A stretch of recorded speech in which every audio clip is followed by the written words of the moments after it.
Esse é um primeiro posicionamento que foi escrito e foi lançado no dia 20 de março de 2020. Ele é dito como primeiro posicionamento porque isso é uma informação dinâmica, que a cada momento que nós vivemos e conhecemos um pouquinho mais a respeito dessa patologia e desse processo inflamatório de enorme magnitude, nós vamos modificando um pouquinho a visualização. Essa recomendação, ela foi escrita por uma comissão muito especial de redação do Departamento de Imagem Cardiovascular da SBC, que esteve à frente dessa comissão de redação a professora Adenalva Beck, lá de Brasília, o André Cerqueira, de Feira de Santana, o meu grande amigo Davi Lebianchi, de São Paulo, a professora Giane Tsui, a Claudinha Regina, do INCOR, Ana Cristina Aulicker, a Marli Lopes, da Ressonância e Tomografia, meu incrível amigo José Luiz Barros Pena, autor do livro do DIC, que vai estar sendo lançado talvez daqui a um mês, pela internet, via Amazon, meu querido amigo Marcelo Milhoranza, Silvio Henrique Barberato, fantástico, de Curitiba, o Rodrigo Júlio Cerce, Ronaldo de Souza Leão Lima, o meu grande amigo Edgar Bezerra, de Lira Filho, que eu tenho a grata satisfação de estar todas as quintas-feiras juntos, a Tânia, da Comissão de Infecção Hospitalar do Instituto Coração e do Hospital Sírio-Libanês, e o nosso presidente do DIC, meu grande amigo Carlos Rochite. Então, essa foi a comissão desse primeiro posicionamento. E esse posicionamento está absolutamente alinhado com as recomendações do Ministério da Saúde. Novamente, ciência. Alguém escutou isso nas últimas semanas, não é? Alinhado com as recomendações do Ministério da Saúde, da Organização Mundial de Saúde, da Sociedade Brasileira de Infectologia, da SBC, do Colégio Brasileiro de Radiologia e Natural do Departamento de Imagem Cardiovascular da SBC. A ideia e o grande objetivo foi minimizar o risco de propagação do SARS-CoV-2, da Covid-19, em relação aos exames de imagem cardiovascular. Ecocardiografia, ultrassonografia vascular, tomografia, ressonância magnética e cardiologia nuclear. Vejam vocês que talvez a grande ideia, aqui é um pequeno papo que a gente vai ter, é que seja com relação à observação da escolha dos exames. Nós devemos escolher sabiamente o tipo de exame que nós devemos lançar a mão em relação à investigação e observação das patologias cardiovasculares e se realmente nós vamos realizar esse exame ou esses exames nesses momentos de pandemia, especialmente em pacientes que são mais vulneráveis, aqueles que têm mais de 60 anos, que têm doenças cardiovasculares ou doenças pulmonares crônicas, aqueles que apresentam alguma imunossupressão ou que tomam alguma medicação que leve à imunossupressão ou durante o período da gestação. Então, vejam vocês, escolher que tipo de exame e se vamos fazer o exame especialmente nessa população. A ideia é minimizar a chance de exposição e usar racionalmente os recursos de proteção individual, os recursos disponíveis para aqueles pacientes com maior prioridade de atendimento.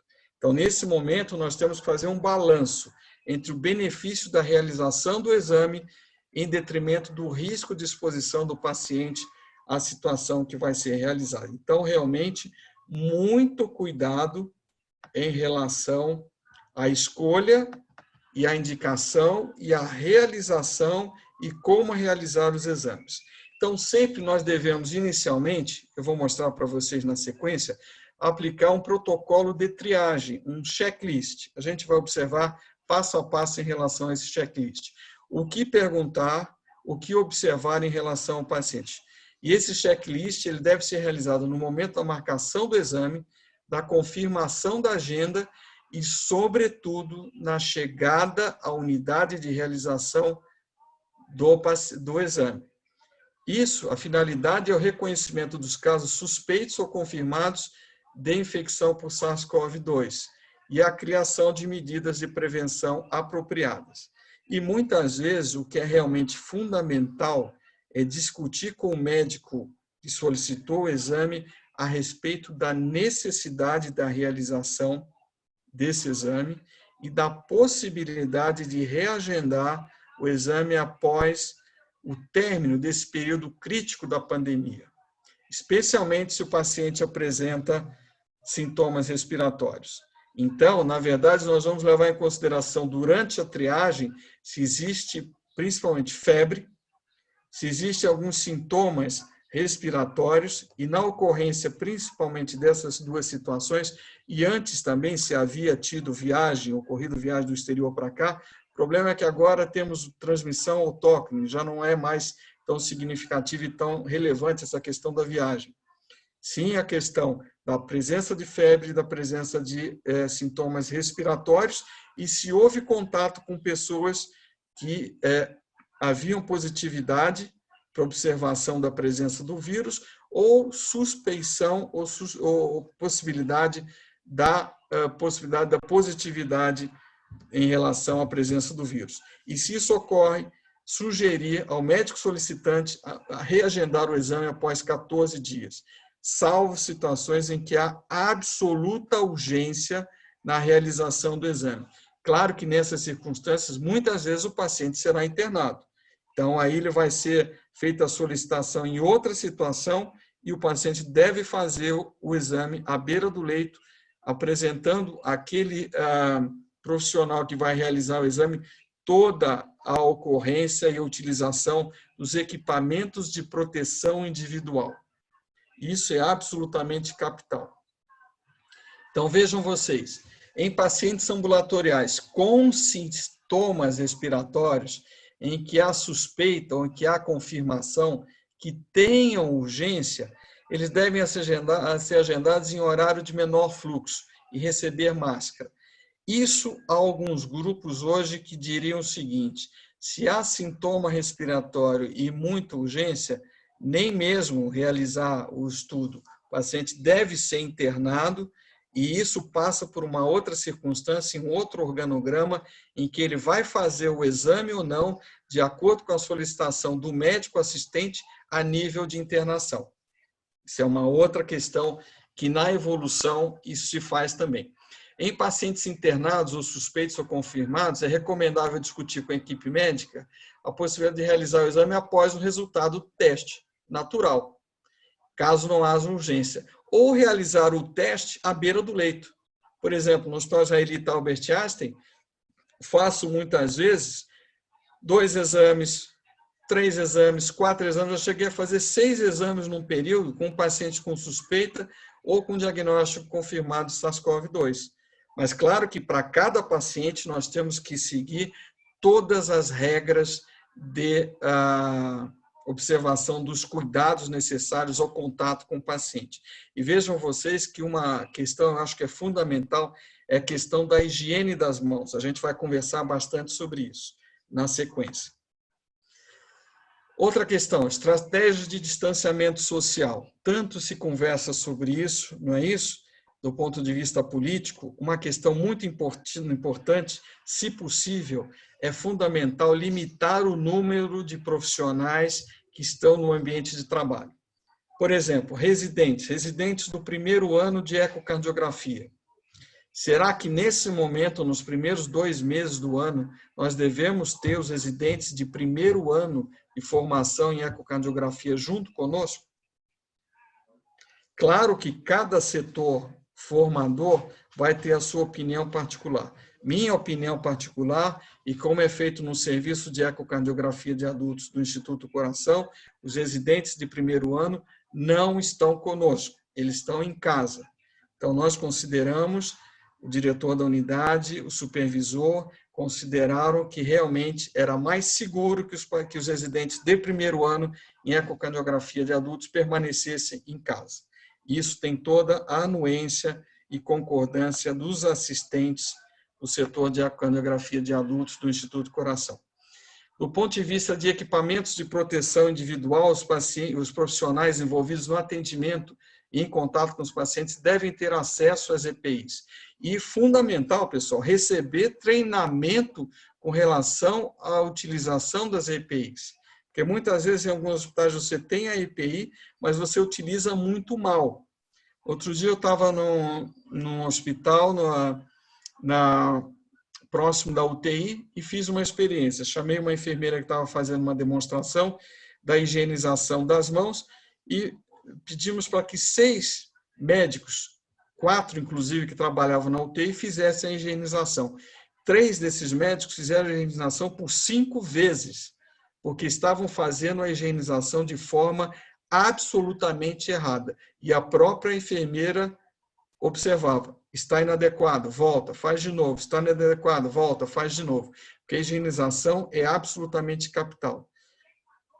Em um hospital em que trabalho, para que vocês possam ter uma ideia, quando nós entramos num quarto de um paciente que apresenta diagnóstico positivo, nós utilizamos por 10 vezes o álcool gel. Entre entrada, posição dos EPIs, retirada dos EPIs, eu contei outro dia, 10 vezes. Então, vejam vocês o cuidado que nós devemos ter. Uso de máscara cirúrgica, usar sempre que houver contato com paciente suspeito ou confirmado, principalmente se estiver com sintoma respiratório. É absolutamente fundamental. A máscara cirúrgica pode ser usada até por 2 horas consecutivas, mas se úmidas devem ser trocadas antes. E se for máscara N95, quando escrevemos, a informação que tínhamos é que ela podia ser utilizada por até 7 dias e armazenados em saco plástico. Hoje, conversando com a CCH de alguns hospitais, vemos que isso se faz por um período mais longo. Muito bem, a higiene das mãos é absolutamente capital. Muitas vezes a pessoa faz a higiene de uma forma muito rápida, 5 a 10 segundos, não faz a higiene adequada, não faz a higiene dos polegares, não faz a higiene da ponta das mãos, não faz a higiene, por exemplo, dos punhos. O término da higiene sempre deve ser com relação ao punho.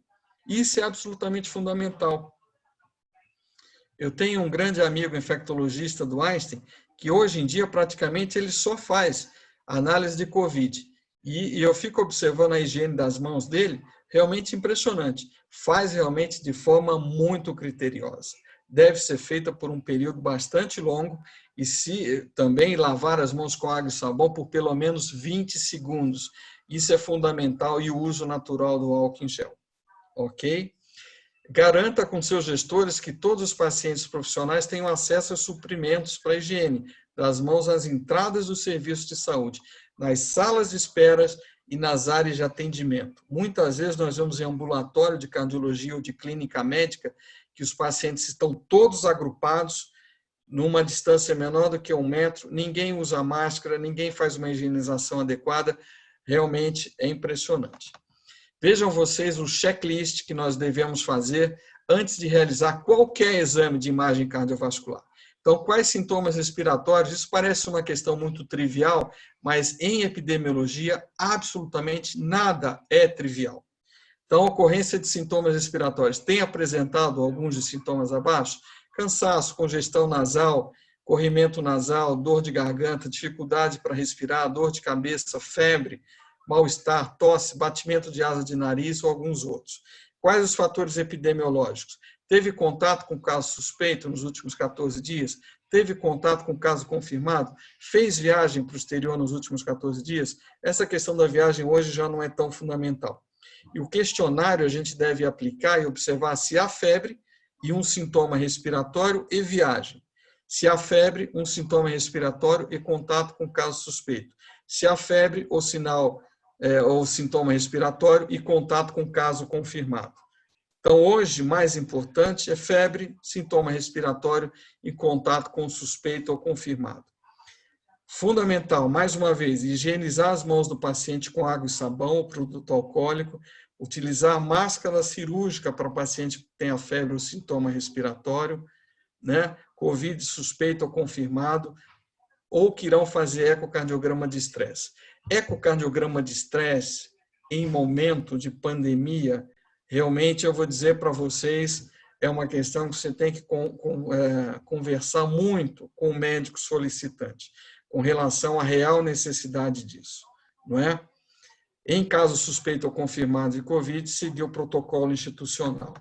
Do ponto de vista de ecocardiograma transtorácico ou ultrassom vascular, são procedimentos de médio risco, ok?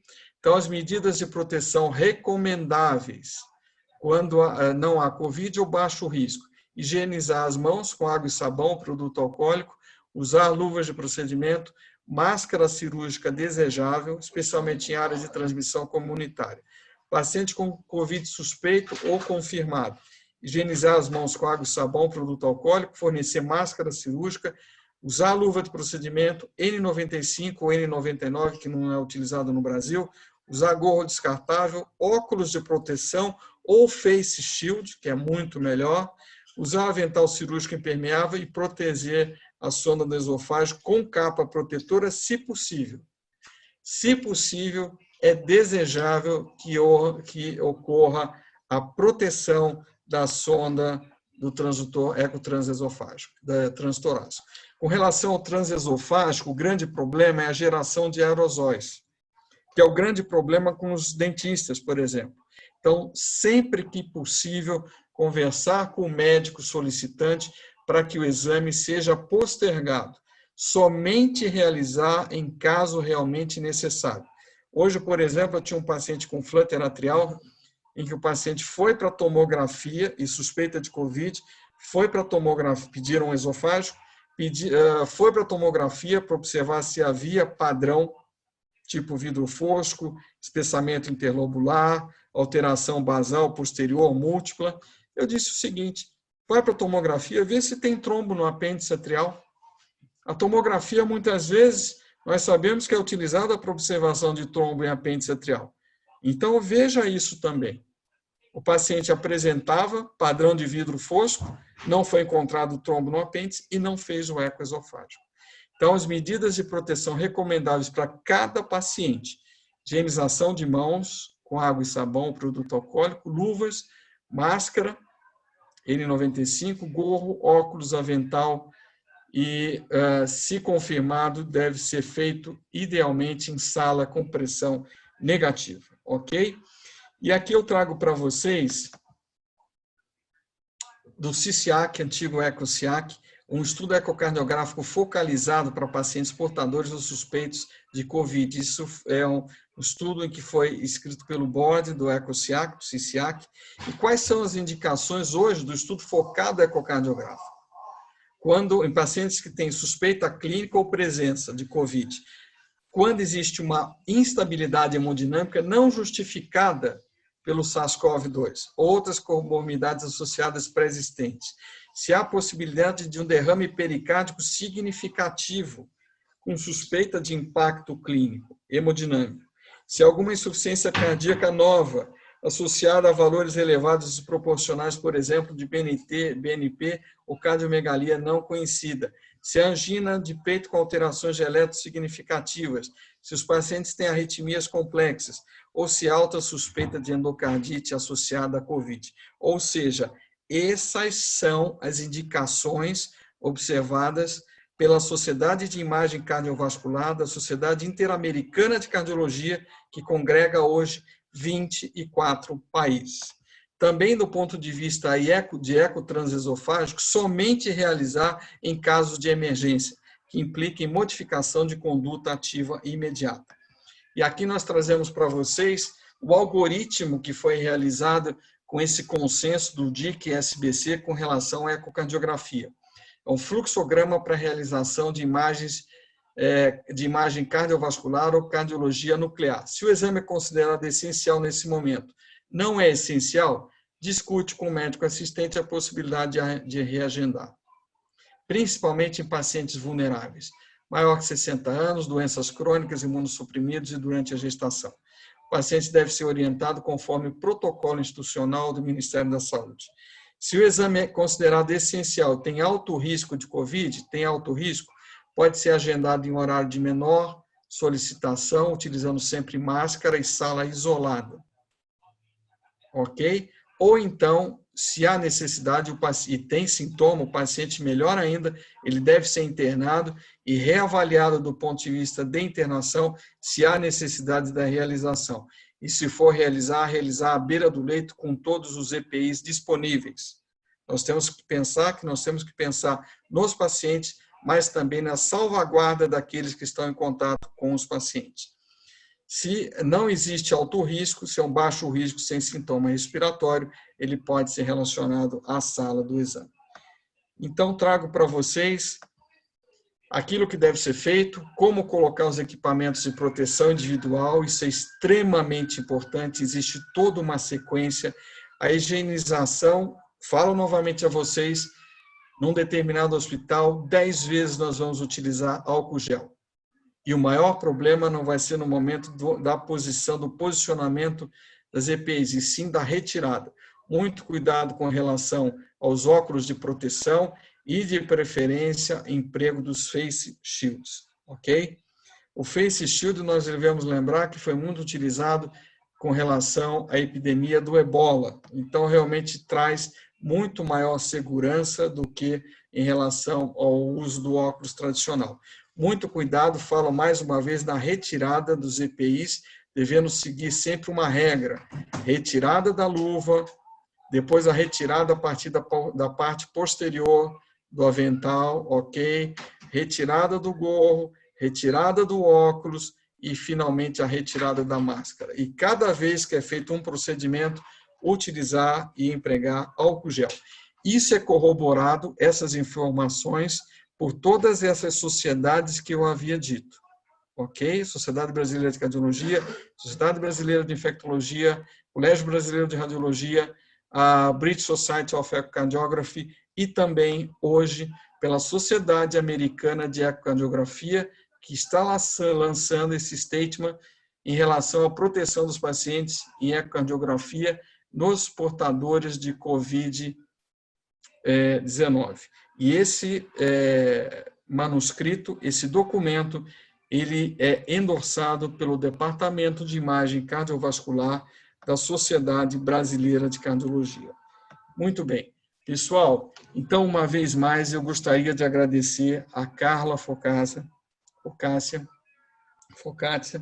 gostaria de agradecer a Sandra, a Caroline, gostaria de agradecer ao Tiago, ao Denilson, ao Paulo, todos aqueles que tornaram possível esse grande congresso digital, que realmente isso foi um grande avanço do ponto de vista da possibilidade de trazer informações muito significativas a pessoas, vejam vocês, de 55 países de todo o mundo.